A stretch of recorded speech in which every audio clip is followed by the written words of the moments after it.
प्रिय विद्यार्थियों, Vande Mataram. Current affair श्रृंखला का भाग 13, जिसमें आज हम 25 और 26 जुलाई 2021 के 10 महत्वपूर्ण प्रश्नों पर चर्चा करेंगे। बात करते हैं पहले प्रश्न से।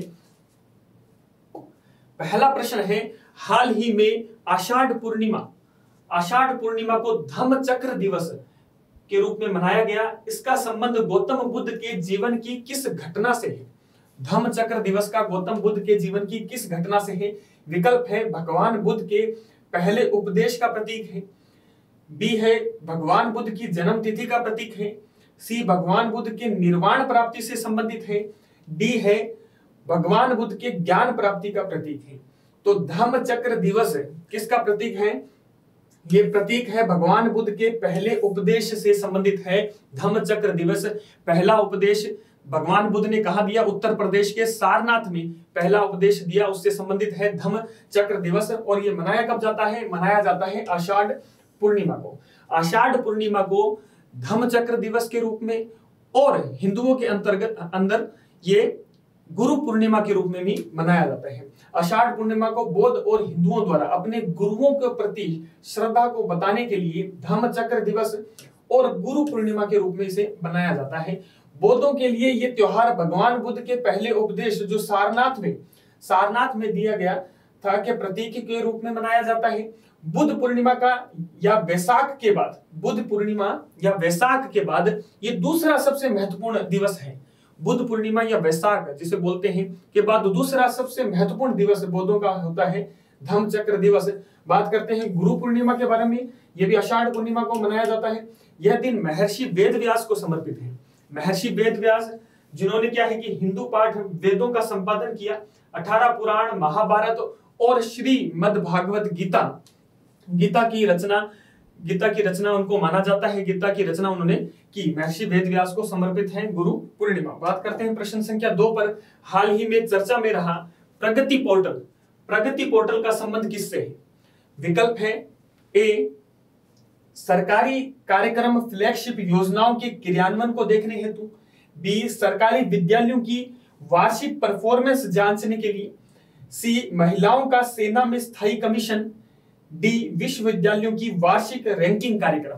तो प्रगति पोर्टल किससे संबंधित है? प्रगति पोर्टल संबंधित है विकल्प ए किससे संबंधित? सरकारी कार्यक्रमों फ्लैगशिप योजनाओं के क्रियान्वयन को देखने हेतु प्रगति पोर्टल लाया गया, ताकि क्या है कि सरकारी कार्यक्रम जितनी भी योजनाएं चल रही है सरकार की, इसका टाइमली इसका क्रियान्वयन किया जा सके, उसके क्रियान्वयन में देरी ना हो, प्रोजेक्ट जो आ रहा है उसको क्या है कि टाइमली इंप्लीमेंटेशन हो, उस पर देखरेख हो, उसकी ऑडिटिंग की जा सके। Pragati proactive governance and timely implementation जो वर्ष 2015 में इसको लॉन्च किया गया। 2015 में यह एक बहुउद्देशीय मंच है जो प्रधानमंत्री को विभिन्न मुद्दों पर जानकारी प्राप्त करने के लिए केंद्र राज्य के अधिकारियों के साथ चर्चा करने में सक्षम बनाता है। पीएमओ की टीम, इसका निर्माण किसने किया है? पीएमओ की टीम ने राष्ट्रीय सूचना विज्ञान केंद्र नेशनल इंफॉर्मेटिक्स सेंटर द्वारा तैयार इसको किया गया। त्रिस्तरीय प्रणाली में जिसमें कौन शामिल है? पीएमओ, केंद्र सरकार के सचिव और राज्यों के मुख्य सचिव शामिल है। त्रिस्तरीय प्रणाली जिसमें पीएमओ, केंद्र सरकार के सचिव और राज्य के मुख्य सचिव शामिल है। इस मंच के 3 उद्देश्य हैं। 3 उद्देश्य कौन से हैं? एक तो कोई प्रोजेक्ट के संबंध में जो शिकायत निवारण से संबंधित है, कार्यक्रम का टाइमली जो है क्रियान्वयन से संबंधित है, और परियोजनाओं की निगरानी करना। अब प्रगति के संबंध में क्या है कि हर महीने के चौथे बुधवार को इसकी मीटिंग आयोजित की जाती है। इस मीटिंग को क्या नाम दिया गया है? उस दिन को प्रगति दिवस के रूप में मनाया जाता है। हर महीने के चौथे बुधवार को यह मीटिंग आयोजित की जाती है। यह है Pragati portal proactive governance and timely implementation प्रगति।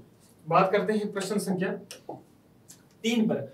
विश्व मैंग्रोव दिवस कब मनाया जाता है? बहुत महत्वपूर्ण वनस्पति है मैंग्रोव। तो विश्व मैंग्रोव दिवस कब मनाया जाता है? ए 26 जुलाई, बी 26 अगस्त, सी 27 जुलाई, डी 27 अगस्त।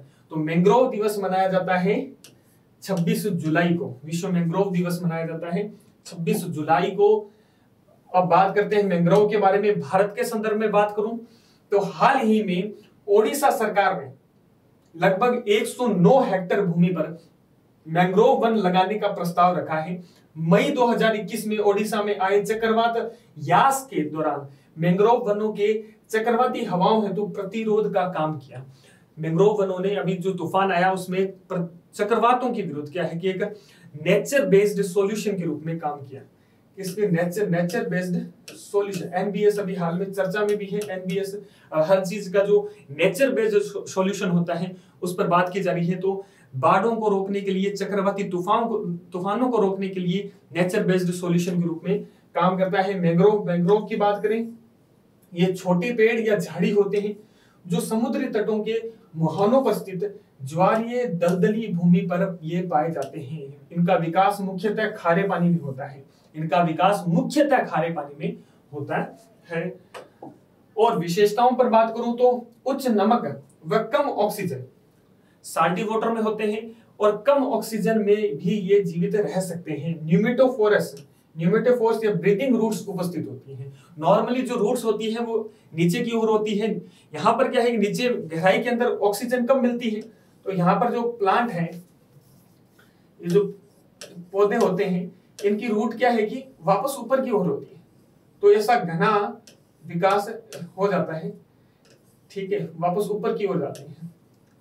ठीक है, तो न्यूमेटोफोर्स या ब्रीदिंग रूट्स उपस्थित होती हैं और विविपेरस या जरायु होते हैं, यानी इनके जो पुष्प होते हैं, फूल होते हैं, जो फल होता है उसकी के अंदर नया पुष्प खिल जाता है। ठीक है, क्योंकि अगर वो बीज नीचे गिरेगा तो खारे पानी में वो क्या है कि वो जीवित नहीं बन पाएगा, पौधा नहीं बन पाएगा। तो इनका एडेप्टेशन इस तरह का होता है कि उनके पुष्प के अंदर, फूल के अंदर ही क्या है कि नया पौधा क्या है कि विकसित हो जाता है।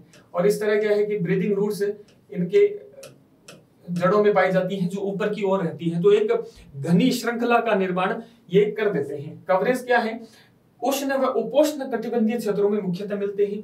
भारत में बात करें तो भारत के लगभग सभी कोस्टल इलाकों में मिलते हैं। तो गंगा, महानदी, कृष्णा, गोदावरी, कावेरी नदियों की डेल्टा में मैंग्रोव वन पाए जाते हैं।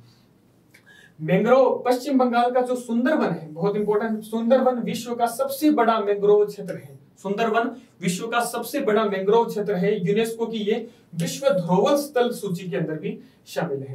यूनेस्को की विश्व वर्ल्ड हेरिटेज साइट के अंदर सुंदरवन भी क्या है कि शामिल किया गया है। तो पश्चिम बंगाल का सुंदरवन विश्व का सबसे बड़ा मैंग्रोव क्षेत्र है जो यूनेस्को की विश्व धरोहर स्थल सूची में शामिल किया गया है। तो ये मैंग्रोव वंश बात करते हैं। प्रश्न संख्या 4 पर, हाल ही में यूनेस्को की विश्व विरासत स्थल सूची में भारत के 39वें स्थल के रूप में काकतीय रुद्रेश्वर या रामापा मंदिर को शामिल किया गया है। ये किस राज्य में स्थित है?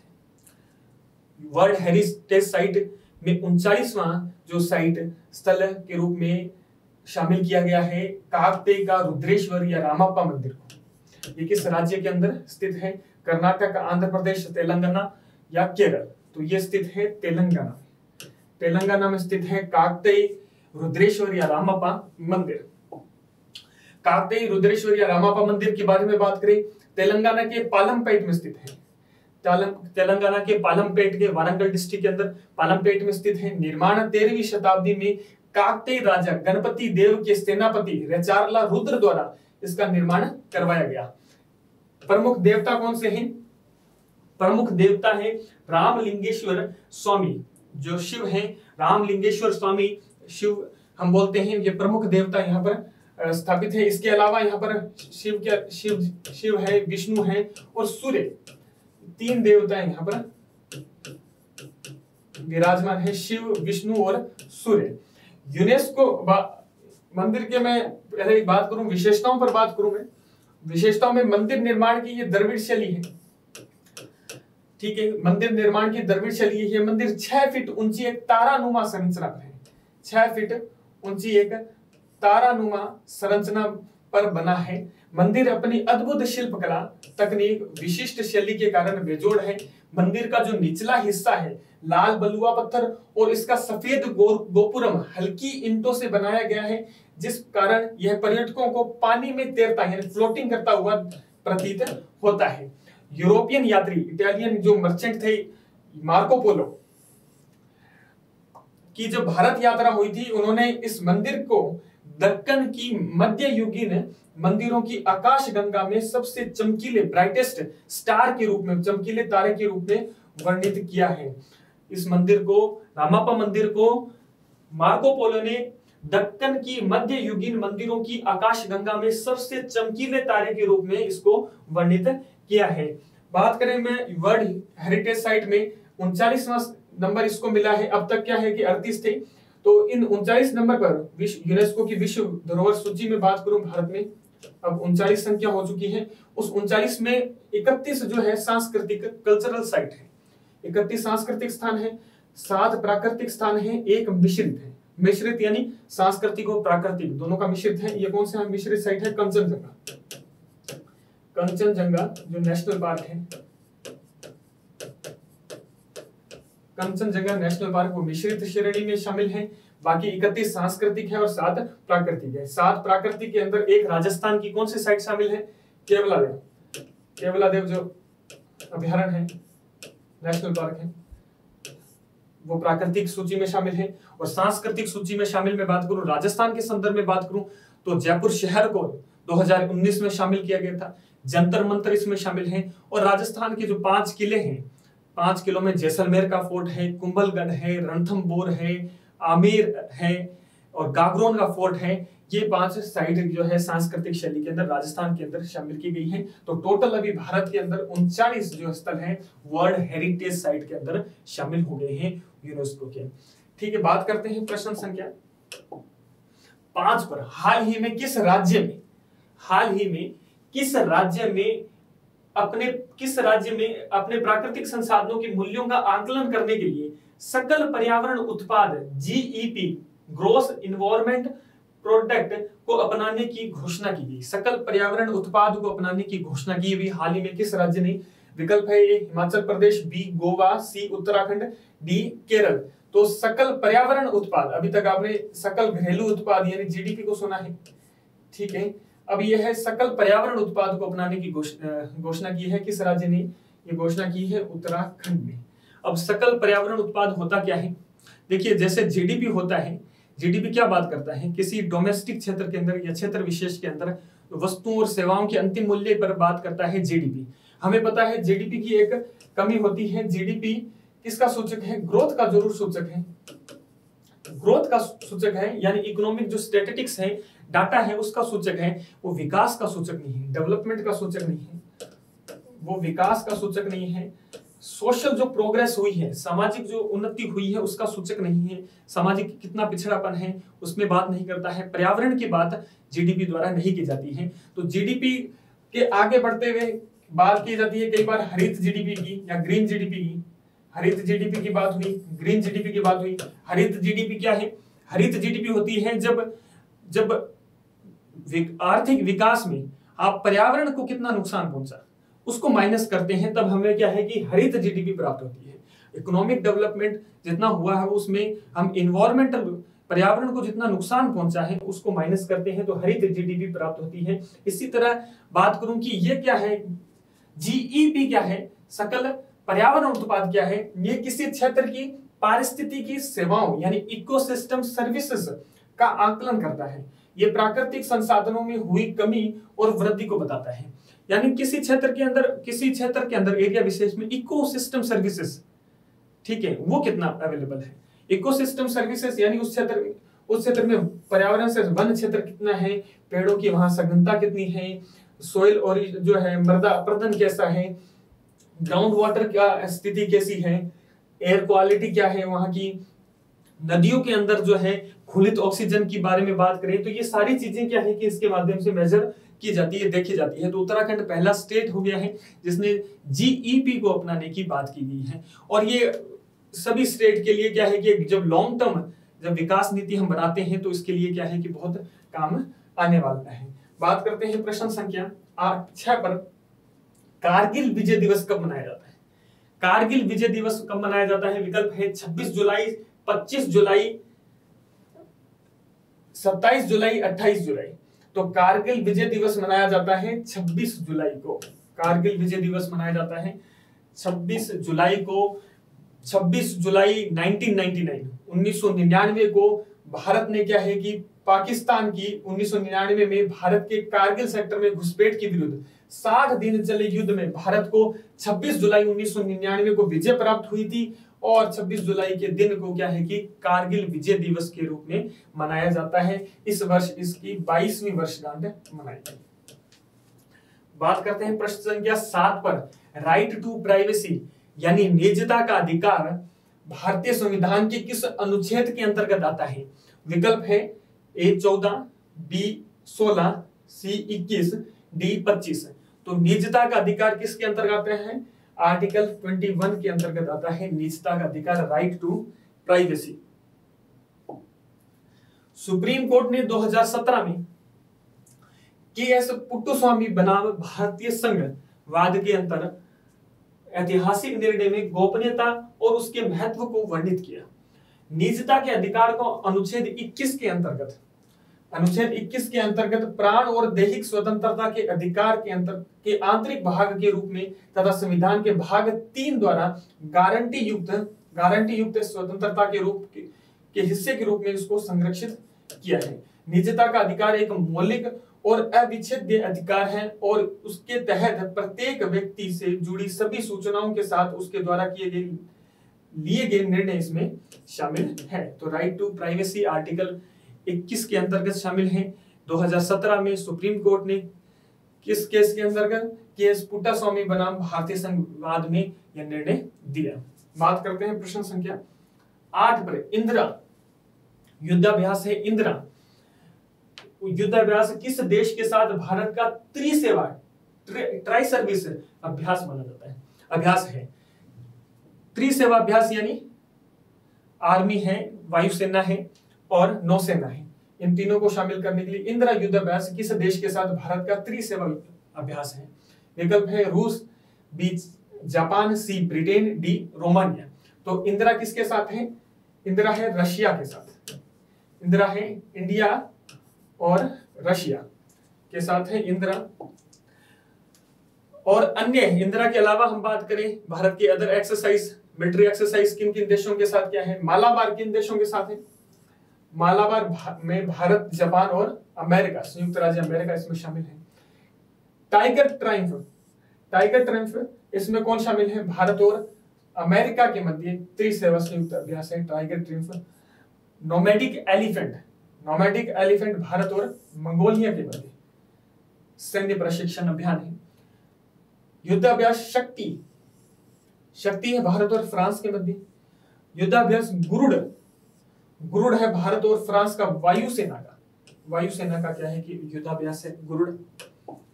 युद्धाभ्यास सूर्य किरण किसका है? भारत और नेपाल का है। युद्धाभ्यास मित्र शक्ति भारत और श्रीलंका के बीच में। युद्धाभ्यास संप्रति भारत और बांग्लादेश के मध्य। हैंड इन हैंड भारत और चीन के मध्य। अजय वॉरियर भारत और यूनाइटेड किंगडम के मध्य। अजय वॉरियर भारत और यूके के मध्य।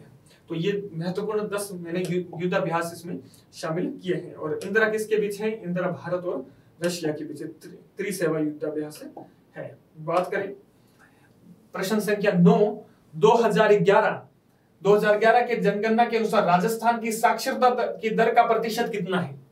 विकल्प है ए 66.1%, बी 73.0, सी 79.2, डी 52.1।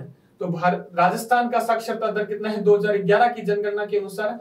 सही उत्तर होगा साक्षरता दर है 66.1%। 66.1% भारत की साक्षरता दर कितनी है? 73%।